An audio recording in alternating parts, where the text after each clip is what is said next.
Shabbat Shalom. Shabbat Shalom. Well, we're back with Chametz, right? The feast is over.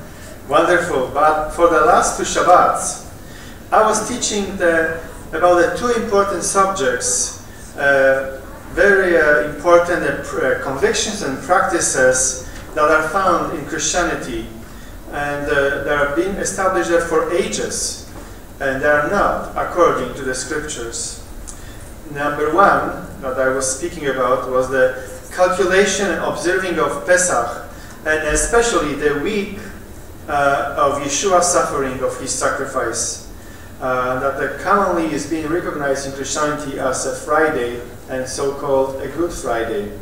We have seen in the scriptures that that's not the case, that actually that particular week, Yeshua was sacrificed on Wednesday, and he actually arose from death exactly after 3 days and after 3 nights. So from Good Friday to Sunday morning, no matter how you count, you can't find 3 days and 3 nights that they would have to pass completely. The second subject I was talking about was that the celebration of Easter that is also established from the early time of Christianity. It's a result of divorcing themselves, the majority of Gentiles, from the Nazarene, the Messianic Jews of the 1st century, and it happened in the 2nd century, and was completed and sealed in the 3rd century, and it stands as a monument of replacement of theology, and particularly replacement of the feasts. So we all have seen that these things had happened due to the majority ruling, taking the scriptures in their hands and actually turning against Jewish people and against even Messianic Jewish people, and ruling with the replacement of theology. In 3rd century, the Emperor Constantine, in the 325 AD, on the Council on Nicaea, he sealed this replacement of theology as authoritative. So, in the power of persuasion that the people have established at that time, the new founded Christian church, actually have suppressed the truth and the heritage. That which was known as the truth and heritage became heresy. The way of the Nazarene, the way of Yeshua HaMashiach that were practiced after him became heresy. These are very strong words, you may think, but these are the words of truth historically being proven very well.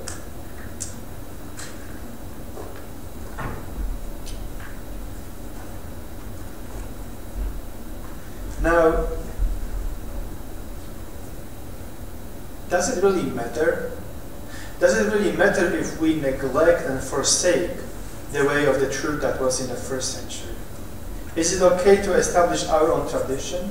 Is it okay to worship God according to the opinion of majority? I'd like to continue this talk today a little bit deeper. In the time of Yeshua, such majority were the Pharisees. Now there are many different fractions of Judaism at the time of Yeshua, but the majority were the Pharisees. There were Sadducees and Essenes and much smaller groups, many of them actually. So at the time of Yeshua, the Pharisees, they were the people, they were controlling the religion, the state religion of Israel.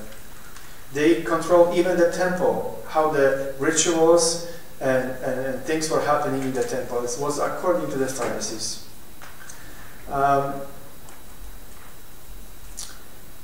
They paid a big price to count such authority. There were many wars and civil wars in Israel the 1st century BCE between the Sadducees and the Pharisees, between the Hasmonean dynasty and the Pharisees. They became to each other enemies, great enemies. Thousands of people were killed. They were killing each other. And guess what? In one day, hundreds of them, they were crucified by each other. They were crucifying them in the 1st century BCE. Now, we have to remember that they came to the power and authority, the Pharisees, because of Herod the Great. There was the appointed king that ruled over Israel. He lifted up the Pharisees to giving them authority to declare how the religion was to be exercised. Now in Matthew chapter 15 verse 1 we read, "Then some Pharisees and scribes came to Yeshua from Jerusalem, saying, Why do your Talmidim, or disciples, transgress the traditions of the elders? For they do not wash their hands when they eat the bread." So we see here who's approaching Yeshua. We see that the Pharisees are coming with scribe. Why the Pharisees? This is not the only one example why the Pharisees are coming and actually challenging Yeshua's position, trying to find out what he thinks, what is he pro, who he is backing up. They want to put him to their own mind to see if he's with them or not. And I choose this case because this one is very particular. But in many cases in the Brit Hadashah, New Testament, we read about that the Pharisees and the scribes will come and they will ask him a question and will challenge him, or they will set up a trap, hoping that they can catch him in something to violate the Torah. Why? If they will catch him to violate the Torah, what would happen to him? Stone him. Well, stone him depends what kind of a violation, right? He would not believe in his message. He will not be able to be declared a Mashiach. Yes? Not only that, he was a threat to them, so they had to get rid of this guy. Politically, he was a threat. That's right. I was going to this. But first and foremost, his office of Mashiach will be a danger if they will find one place that he broke the Torah. Because Moshe says that the prophet like him will come and he will teach. And if he will teach against the Torah, don't even listen to him. Right? So they were also, like you said, they were also afraid because a bigger and bigger crowd were following him, and they were afraid that he will actually be able to take over the position of the Pharisees and actually control the religious aspect of the religion of Judaism. Right? So the Essenes maybe had more hopes that he will free them from the Romans, but the Pharisees were probably more afraid about the authority that they may lose it towards him. So this is a classical example to test him. And now notice what they said here. It says in verse 2 says, "Why your Talmidim, your disciples, transgress the tradition of the elders." Did you notice what in these words, what they're saying? They're using the word transgress. What's the word transgress is? What's the connotation of it? Sin. Correct, right? Sin. Hand washing. We practice hand washing. Hand washing was first given to the priests, the Kohanim, and then over the centuries, that hand washing was adopted to every Israeli family. But it was given to the priests to do this in their places, in the temple, in the Mishkan. So as this was adopted, it was not the wrong type of the tradition. I think it's a wonderful tradition to teach us about how pure and holy shall we walk. And continuously remind us about how shall we take care of ourselves to purify ourselves before Holy One, because He's holy. Now they use the word transgression towards tradition. Obviously that's a very strong word. As good as tradition can be, tradition is just tradition. It can help us to live more holy, can fulfill us with a better understanding and direct us in our way towards holiness, righteousness. But we cannot speak about transgression of the commandments of tradition. So the Pharisees were looking to Yeshua because they knew that he was a spiritual leader. And it's a threat. When a spiritual leader to a size like this come up, that thousands are following him, he was making miracles on top of it. So that they were afraid that they will lose their authority. There were already people are speaking about that he's going to be the king.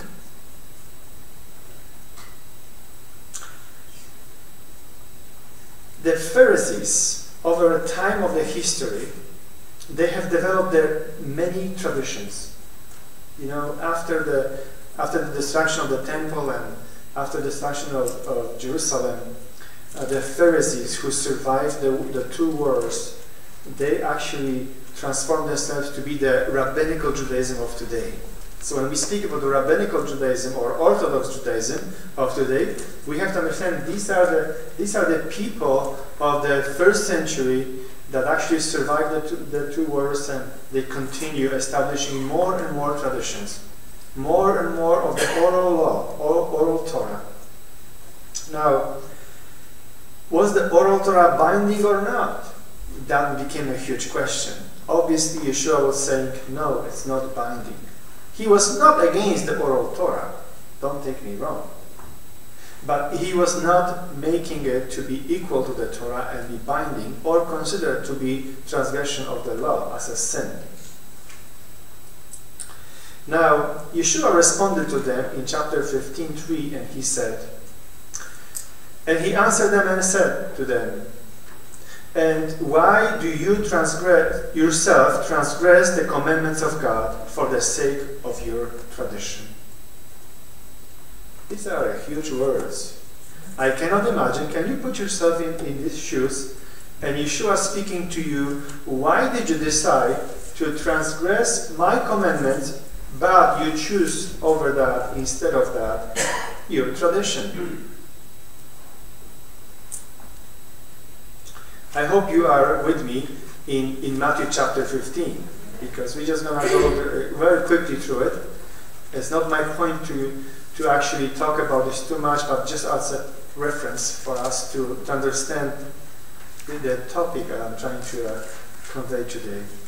So here, we know Yeshua was not against traditions, because even in the Brit Hadashah, we see Yeshua as actually doing some traditions. So what he has the problem? He has the problem that when tradition starts to be ruling and actually being replacing the mitzvot, the commandments of Adonai.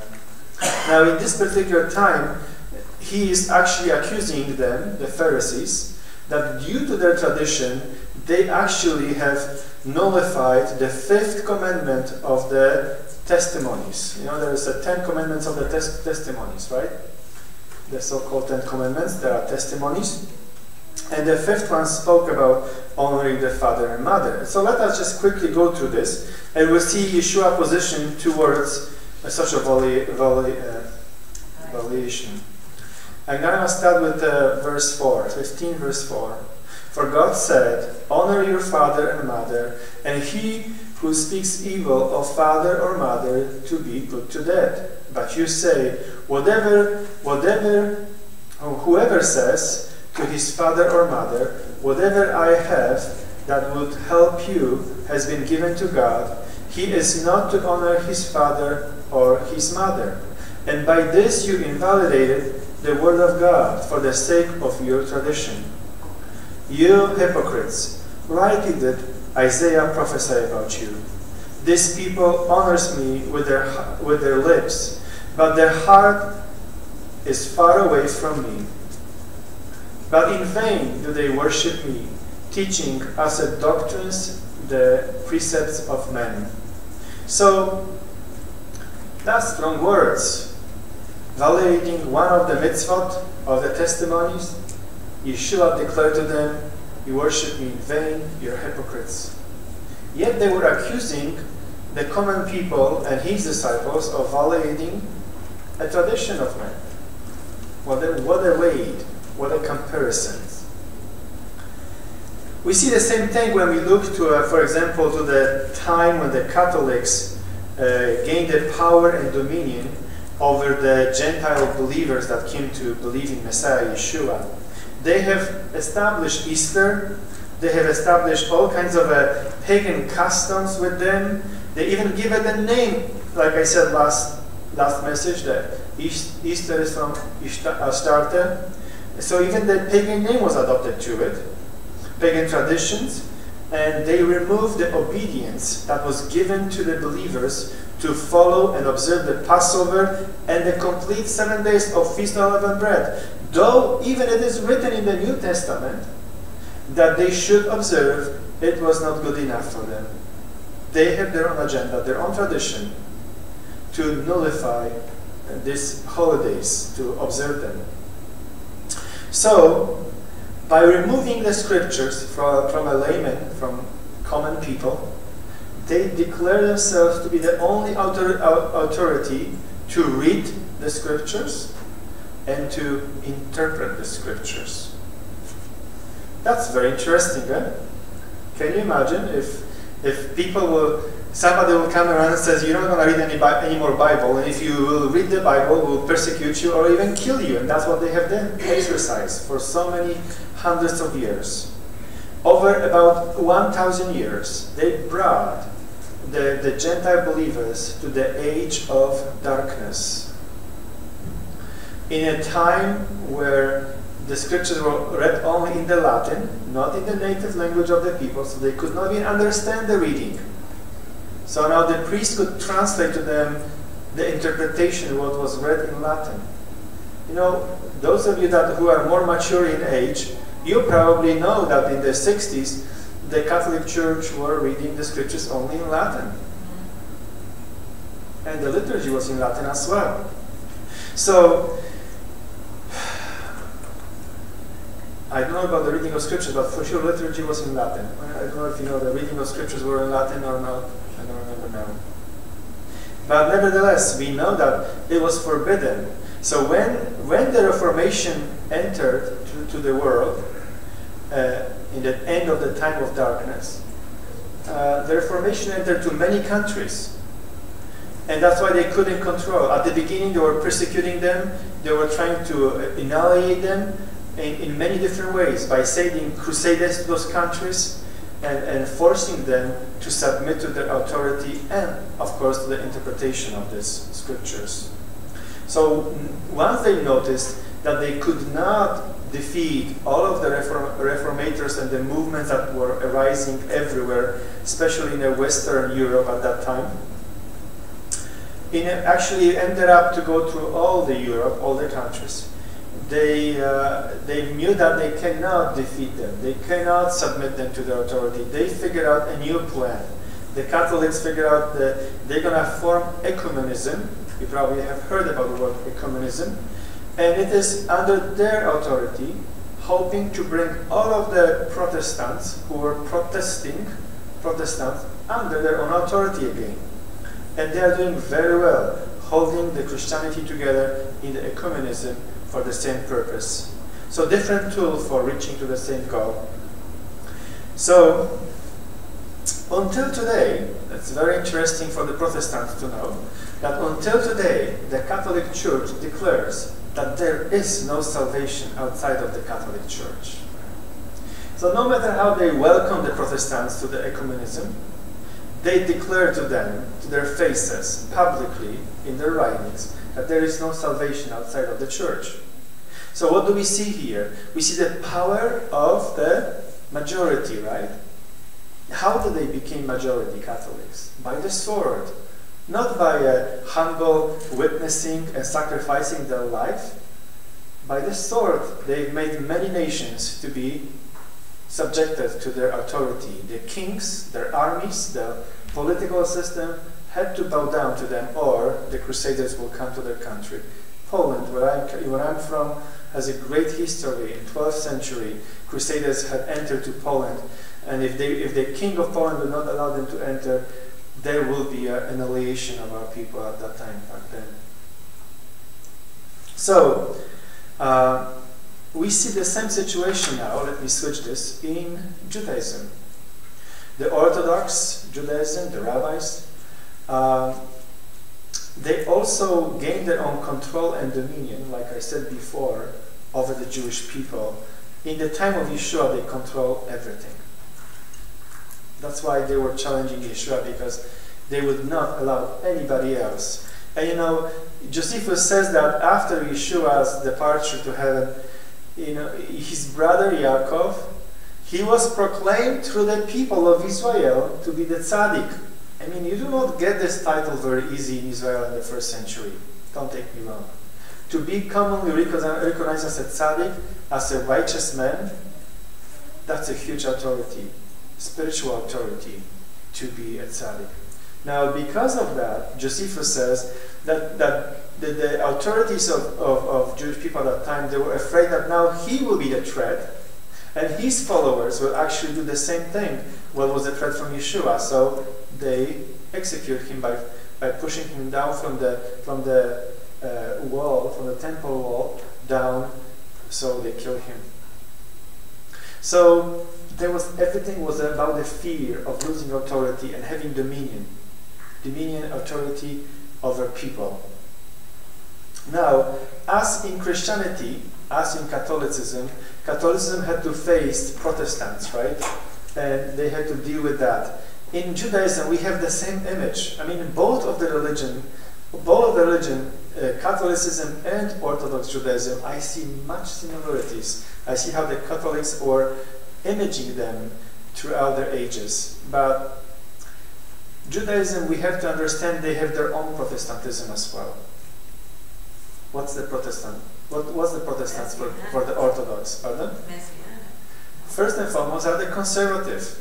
They are the biggest reformators of Judaism. Reform movement. Have you heard about it? We have a conservative synagogue, Orthodox, conservative, Reform synagogue, right? All of these synagogues, all of these movements, in Jewish movements, are nothing else. But if you would want to speak in the Christian terms, they are Protestants within Judaism. Again, now the Orthodox people, the Orthodox Union, was losing authority over many people. Many people turned away actually from God because Orthodox Judaism became so hard to carry. The yoke was so hard, and it's until today that many Jewish people, when actually you speak to them, why are you not practicing Judaism? They says, who can carry this? Who can establish the whole oral Torah in their life?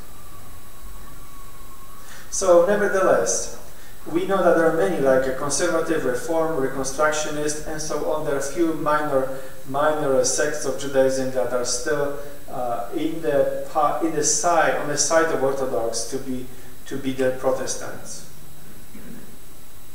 Now, the Orthodox, they also claim similar policy that the Catholics claim. The Catholics claim that there is no salvation, Mr. and Mrs. Protestants. There is no salvation outside of the Catholic Church, right? Now the Orthodox says there is no conversion outside of Orthodox Judaism. So if somebody converts to a conservative Judaism or Reform Judaism, the Orthodox, who gain the authority again from the Knesset in Israel, they are the sifting process that every conversion goes through, and they will deny every conversion that was done through conservative or Reform, and that will not allow the people who converted to make Aliyah to Israel. So they will be not recognized as to one who made conversion. Why this is comparable to the Catholics? First and foremost, because in the Jewish theology, if a goy makes a conversion, he is saved. Jewish people believe that by making conversion, you're saved. So, and if you do not make according to the Orthodox, you're not saved. And you cannot move to make Aliyah to Israel. So they have the same policy, authority, majority, persuasion.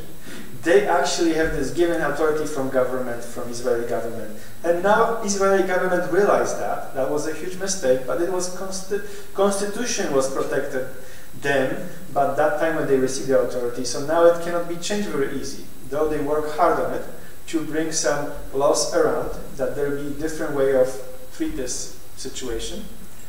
And we hope that will be soon.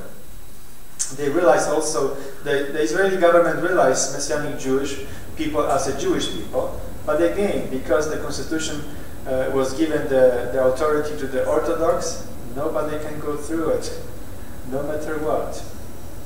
We're not doing Aliyah or we don't want to do any of the conversion because we have the salvation granted by Adonai in all of His covenants and in our faithfulness to Yeshua and Mashiach and the atonement that we have in Him. But this is just to compare about the authority, about the movements. So now, in the same way in Judaism, as we see in Christianity, Catholicism especially, Catholicism is the church who established the new holidays. You know, you can mention some of them probably. You can say what? Easter, we just had one, right? It's a new feast. Christmas, what else you can mention? Valentine's Day, Halloween. Pardon? Oh, Sunday worship, yeah. That's what you said? Yeah. Sunday worship. Father's Day. No, that's not religious. Yeah, that's not religious. But St. Patrick's Day. So all of these things have been established by the Catholic Church, and the Protestants who protested against them, they are following their agenda. So in other words, you can say that the Christian holidays, they stand as a monument to the Protestants' faith. They're still under their authority. They have not left the authority completely. Though the scriptures, the Brit Hadashah, the New Testament says that they should observe the biblical scriptures, they will not observe the biblical scriptures because they're still under the authority of the Catholic Church. Now in Judaism we have the same thing. Maybe not exactly, but it's something that we need to be aware of it. This year we were celebrating Pesach, Passover, 2 days later than the Orthodox they were celebrating. So why is this? Many people, especially those who are coming new to faith, they come to me and say like, well, don't you see the calendar when it's Pesach, when it's Passover? Why we keep later? And I say, you know what? There is a nice time to talk about it, but you cannot just answer really in 2 minutes, so I try always to answer people when they ask me questions. But we need to recognize that something had happened with the authority of the Orthodox Judaism in the early time when they took the authority and extend in a greater fashion. I have a quote for you from Wikipedia. Probably everybody knows Wikipedia, right? It's the free source, encyclopedia that you can find much information today. So if you go to Wikipedia, and if you put terms like, a Hebrew calendar, you're probably going to find the same thing what I'm going to quote for you. And this is in regards to Hillel ben Yehuda, Rabbi Hillel ben Yehuda, who lived in 358 until 359 Common Era. Now, let me read this, a quote. The Hebrew calendar has evolved over time, the article says. For example, until Tanaanic period, with the period it covers from 10 to 220 Common Era. So remember, from 10 to 220 Common Era is Tanaanic, that's the Hebrew name, Tanaanic period. So it says that the months were set by observing of the new crescent moon, with an additional month added every 2 or 3 years to correct for the differences between 12 lunar months and the solar year, and therefore to keep Passover in the spring. The addition of the extra month was also based on the observation of natural events, especially the ripening of the barley crop, the age of the kids, lambs, and the doves, the ripening of the fruit trees, and the relations of the date of the tekufah, which are the seasons. Through the Amoraic period, which is from 200 CE till 500 Common Era, and into the Geonic period, this system was displaced by mathematical rules. The principles and the rules appear to have been settled by the time of Maimonides, completed by the Mishnah Torah in the 12th century. So, in a nutshell, this article says that until 220 Common Era, observing of the new moons, establishing when is the day of the new moon, was based on observation of the skies, particularly to see when the crescent of the new moon appeared, to declare when is the beginning of the month. And that was until 220. After that, the last Sanhedrin that still operated in diaspora have ruled, because of the dispersion of the Jewish people throughout the Roman Empire, to establish pre-calculated calendar. And this pre-calculated calendar, the Orthodox Judaism operates on until today. So whenever you see in the secular calendars or religious calendars, and it's marked Passover, or Pesach in Hebrew, this is according to that pre-calculated calendar. So what is this telling us? First and foremost, this is telling us that in the time of Yeshua, and in the time of the disciples, after Yeshua, until the end of the 2nd century, the Jewish people were observing the months and the season according, the festivals, the appointed time, according to the observation of the new moon. And in relation to a ripening of the barleys and so forth and so on, to establish when is the first day of the first month, when is the time for Pesach, and they were keeping this accordingly. Things changed after the 2nd century. So that is very important for us, because there is a huge debate in Messianic Jewish movement about how shall we keep the feasts. Shall we keep with the rabbinical calculation, which is the Orthodox calculation, or as like we keep according to the observing of the new moon? And today we have here Frank with us, and we both, I can speak about him and me because we called each other.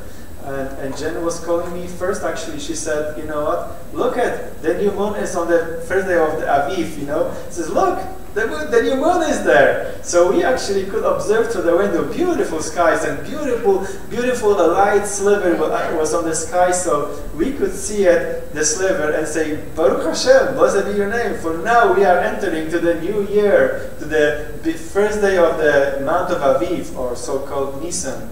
So the same way and the same day, the crescent appeared in Jerusalem. So we have a confirmation that Jerusalem and here in London, Ontario, Canada, we have observed the crescent to establish when was the first day, and we counted 14 days from that time, and we ended up 2 days later having Passover than the Orthodox. Now, like I said, there are many Protestants within Judaism, Jewish Protestants, who I call them, just for the sake of better understanding, the conservative, reform, reconstructionists, so forth and so on. They do observe to the Orthodox pre-calculated calendar. So that may help you now from the future to understand why our dates are sometimes they come actually on the same day. Don't take me wrong. There are years that we actually have the same time observing of Pesach, because the pre-calculated calendar sometimes actually matches to the one Orthodox and the one that we observe. So, but most cases it does not. Most cases it does not. So we see again now majority, which is the Orthodox Judaism, gain control, and now they call their own Protestants, conservatives, reform, and every other one, that they don't have the authority to declare the interpretation of the scriptures. And all of the Jewish Protestants, then, they are submitting themselves to their authority of their calendar, except a few, like Karaites. They do not. they stand up and they say they will obey the word of God over the tradition when it comes of the differences. So our synagogue goes the same way.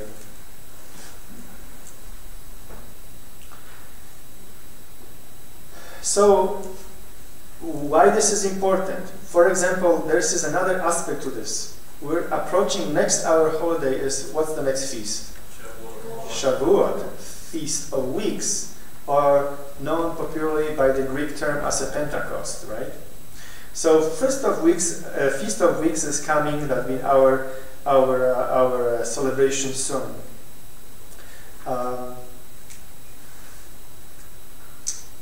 How can we establish when is Shavuot? That's another major aspect in theology, because of course the Orthodox, they claim their own authority to establish when is Shavuot. We again celebrate in a different time. So I'd like to speak about this more.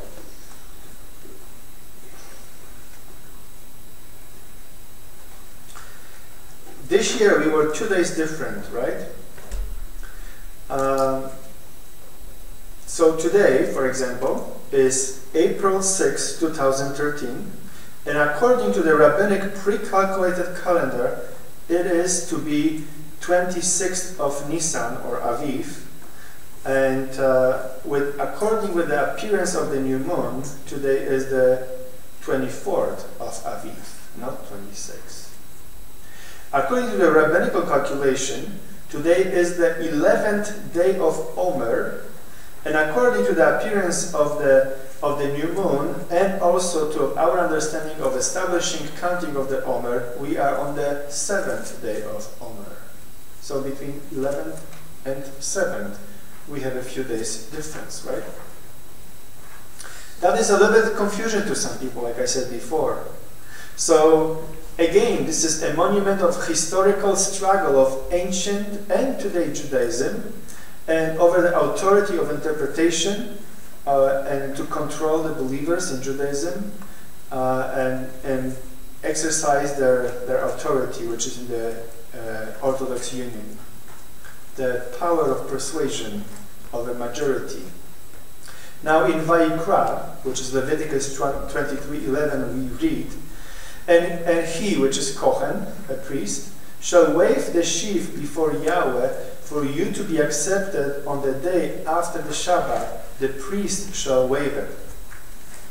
Now the words after the Shabbat is Mimocharot Hashabbat. Mimocharot Hashabbat, the day after Shabbat. So when we see here that something need to happen, is when to be happening, it says after the Sabbath the priest should wave it. They should bring the first sheaf of barley to the temple, and after Shabbat they should wave it. And this is the starting point of counting for the Omer.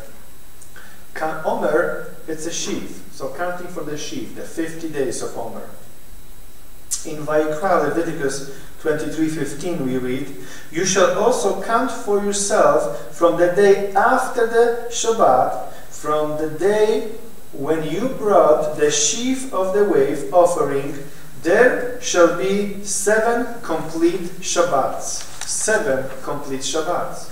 So here we have a link that counting is, as a starting point, is Mimochorat HaShabbat.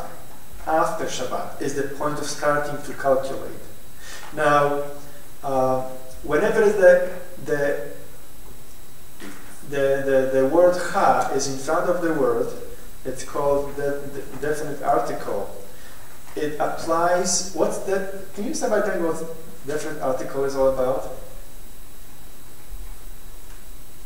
Definite is indefinite article? Definite article. Definite article you use because something has been, it's referring to something that's been mentioned before.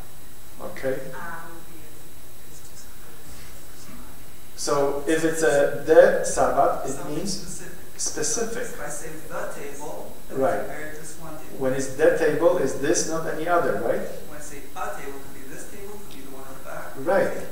So definite article, it specifies about something particular not of something that you may think about, but something particular. Would you agree with me? Yes. All right, so here we have Mimocharat HaShabbat, the day after the Sabbath, if I can translate this better. So in the whole scriptures of the Torah, the name Shabbat is only applied to the weekly Shabbat, Saturday, and it's only one more occasion is to Yom Kippur. All the other feasts are day of resting, day on which no labor is permitted, not heavy labor is permitted, day on which they have to make a holy convocation, Mikra HaKodesh. But the name Shabbat applies only to the 7-day weekly Shabbat and to the Yom Kippur. So therefore the ceremony of the wave sheep offering was to be performed on Yom Rishon, which is Sunday, that comes within the Feast of Unleavened Bread, Chag Hamatzot. So we continue this reading, and in Vayikras 23:16 says, "You shall count 50 days to the day after the 7th Shabbat. Then you shall present a new grain offering unto Yahweh." That speaks about Shavuot now. So again we see the Hebrew word here are Mimocharat HaShabbat. It literally means to the day after Shabbat, after HaShabbat. Now in Hebrew, literally to translate this, it is to the day after the Sabbath 7th. To the day after the Sabbath 7th, you shall number 50 days. So again, the day of Shavuot, the Feast of Weeks, or Pentecost, is to occur to the day after the 7th Shabbat, on the Yom Rishon, Sunday. Now the Orthodox claim that, until today they claim, that the counting of Omer, of the sheaf, is to start from the first day of the Chag Hamatzot, first day of the Feast of Unleavened Bread. So, and they count from after that day, from after the first day of Unleavened Bread, 7 weeks to observe the 50th day of Shavuot. Now, almost every year, almost every year the Orthodox Shavuot comes in the middle of the week. We are steady, we have always on Sunday, Yom Rishon. But the Orthodox is always almost always in the middle. Sometimes it happens it actually comes on Saturday. Actually last year was on Sunday, the Orthodox and ours together. So this year, the Orthodox people will observe Shavuot on Wednesday, May 15. On Wednesday, May 15. Now, if this is correct, if that is the day to observe, then Tuesday the 14th should be HaShabbat, according to the scriptures. Because it's until after the Shabbat. But none of the Orthodox would observe Tuesday to be the Shabbat. They know much better than that. So it is something to consider for you to know it. In Vayikra 23:16 it says, "You shall count 50 days to the day after 7th Shabbat." Or to the day after Shabbat 7th, literally. The 7th is after Shabbat. So it says, to the day after HaShabbat 7th. So to say after HaShabbat 7th, there must be first the 7th HaShabbat, and after that you can observe that 50th day. And that is always Yom Rishon, Sunday, the first day. So again we are seeing the power of persuasion and control of majority that lead astray majority of even Messianic Jewish believers. For Messianic Jewish believers are also divided. Some of the majority actually they adhere to the Orthodox calendar, claiming that Pharisees had authority in the first century and That's why we should adhere to their authority. But not knowing that in the first century, the Pharisees having the authority, they were still observing according to the appearance of the moon. So, Yeshua said in Yohanan chapter 4:23 that the Father is looking for worshippers who will worship Him in the Spirit and in the truth. Beruach ve'emet, in the Spirit and the truth. And those kinds of worshippers, the Father is interested to find. In Bereshit, in Genesis chapter 1:14, we read, "Then Elohim said, let there be lights in the expansion of the heavens to separate the day from the night." Do they still separate the day from the night, or they don't do anymore? Well, the verse says continually, "And let them be signs for the appointed times," which you often may have translation seasons, appointed times and for the days and years. So Adonai have established the signs, the lights in the heaven to rule when is the day beginning, when is ending, when is the night beginning, where the appointed times are starting and ending. So it was Elohim's will that his calendar will be submitted to the lights in the heavens, because it's in plural. All his appointed times are related to moon or to sun. So once again, we see that in the case of Christian traditions, so it is also in the case of Orthodox traditions, we have to discern. We have to discern what to observe and when to observe. It is very important because the Father is looking for those who will worship Him in the Spirit and the truth. Yeshua said to His own people, to our people, who nullify the fifth commandment, that they worship Him in vain and that they are hypocrites. Let us be careful how we observe and what we observe. Let us study this diligently to be like the Bereans, diligently studying the Word to see what pleases the Father. Once again, by following Yeshua's example and by choosing a biblical mitzvah over the tradition, we are choosing to enter the narrow gate that it speaks about in Matthew chapter 7:14. It says, "For the gate is small and the way is narrow that leads to life, and few are those who find it." Few are those who find it. Not majority. Few are those who find it. And verse 15 says, Be aware of the false prophets who come to you in sheep clothing, but inwardly they are ravens of wolves. You will know them by their fruits. Yeshua is warning us, comparing this to his generations, that they were not bringing the fruit that the Father had desired. Shall we be like them, or shall we desire to bring the fruits that Yeshua is pointing to? I see this, that the majority have always a power of persuasion. But we are not to look to majority, but to Yeshua. He is our example. Now today in our parasha, let me finish this. In our parasha we read that Nadav and Avihu in Vayikra chapter 10 brought an unauthorized fire to the Mishkan, to the tabernacle. An unauthorized fire. What's happened to them? They got killed. They were killed. So if there is something unauthorized, people often can wonder, it's like, oh really, look at that, they brought this fire which was unauthorized. Let's not talk about exactly what the fire was because there's speculation. But obviously it was an unauthorized thing that they brought it to the temple.